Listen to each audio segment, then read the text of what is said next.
Hello guys, this is Riyad from EcomStat, and this is Chapter 4, Video 7, Introduction to your e-commerce accounting, and it's powered by EcomStat.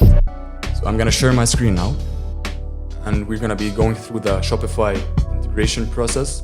We will see how the different processes will take you through, and after that, I will show you how EcomStat can help you centralize those numbers that we just discussed with literally a few clicks of a button. So you can easily go to the Shopify App Store, search for EcomStat, and you will find the app.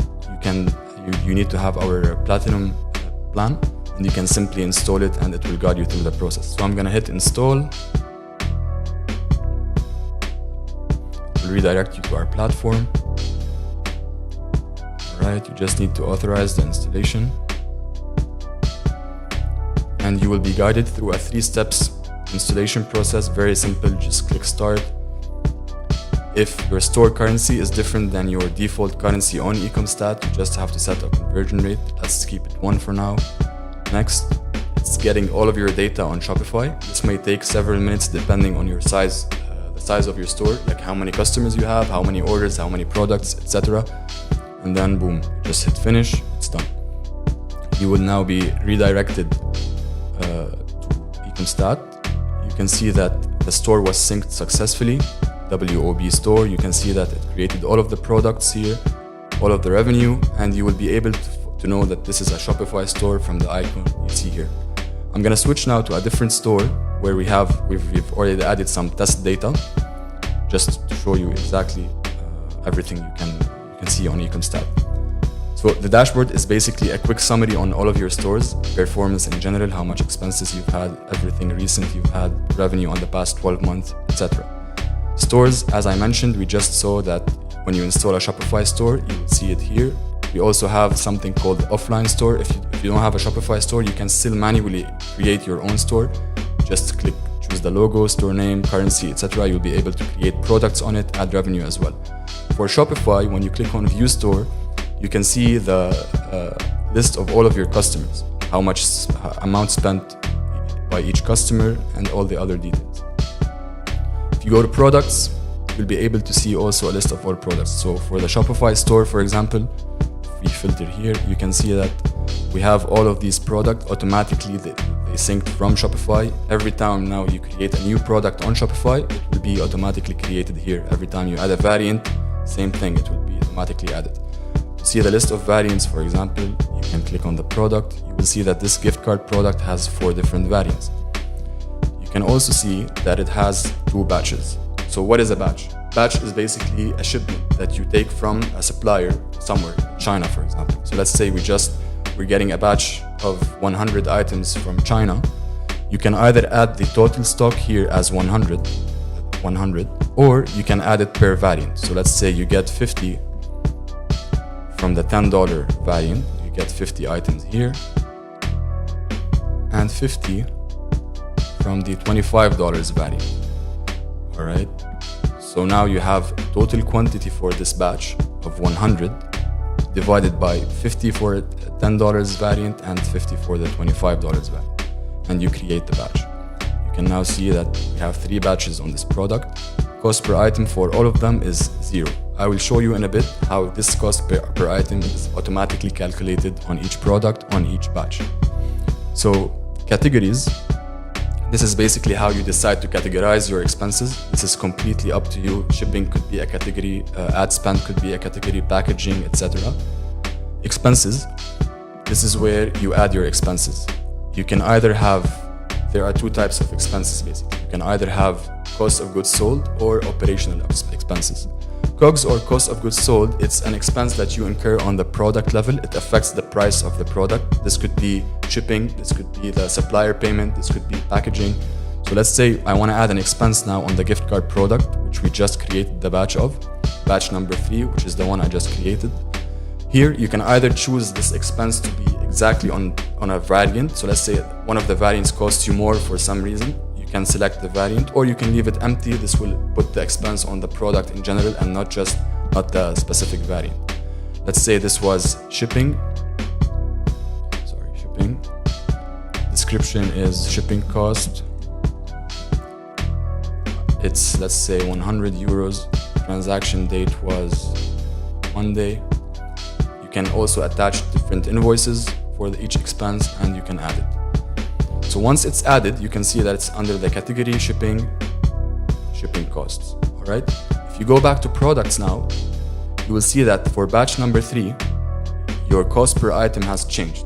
That's because we just applied 100 euros cost on a quantity of 100, which made my cost per item 1. This was automatically applied for all the products, for all the expenses you have. The other type of expense is basically the operational expenses. These could be one-time expenses you incur on the store level, or they could be recurring costs, such as subscriptions, salaries, domains, whatever you wanted. So if you view this recurring cost, for example, you can see that it's an ongoing cost. The frequency of it is monthly. So far, I've been billed 6 times for it. It started, the last bill date was April. The next billing is May 1. You can see also the history of all the billing. So instead of adding your Shopify subscription, for example, manually every month, you just create a recurring bill with the frequency set to monthly. The system will automatically create these bills for you and add them for your expenses. You can also, of course, edit the name, edit the category, and attach invoices to it. The other type of OPEX or operational cost is one-time expenses. You can simply add them. The expense here is OPEX. You choose the category, description, the value. This could be, for example, influencer payments or any payments you incur once. And they will be added and categorized here. The next section is revenue. This is really interesting because it basically represents your orders on Shopify. Any order you get on Shopify, whether it's old, whether it's new, it automatically reflects here.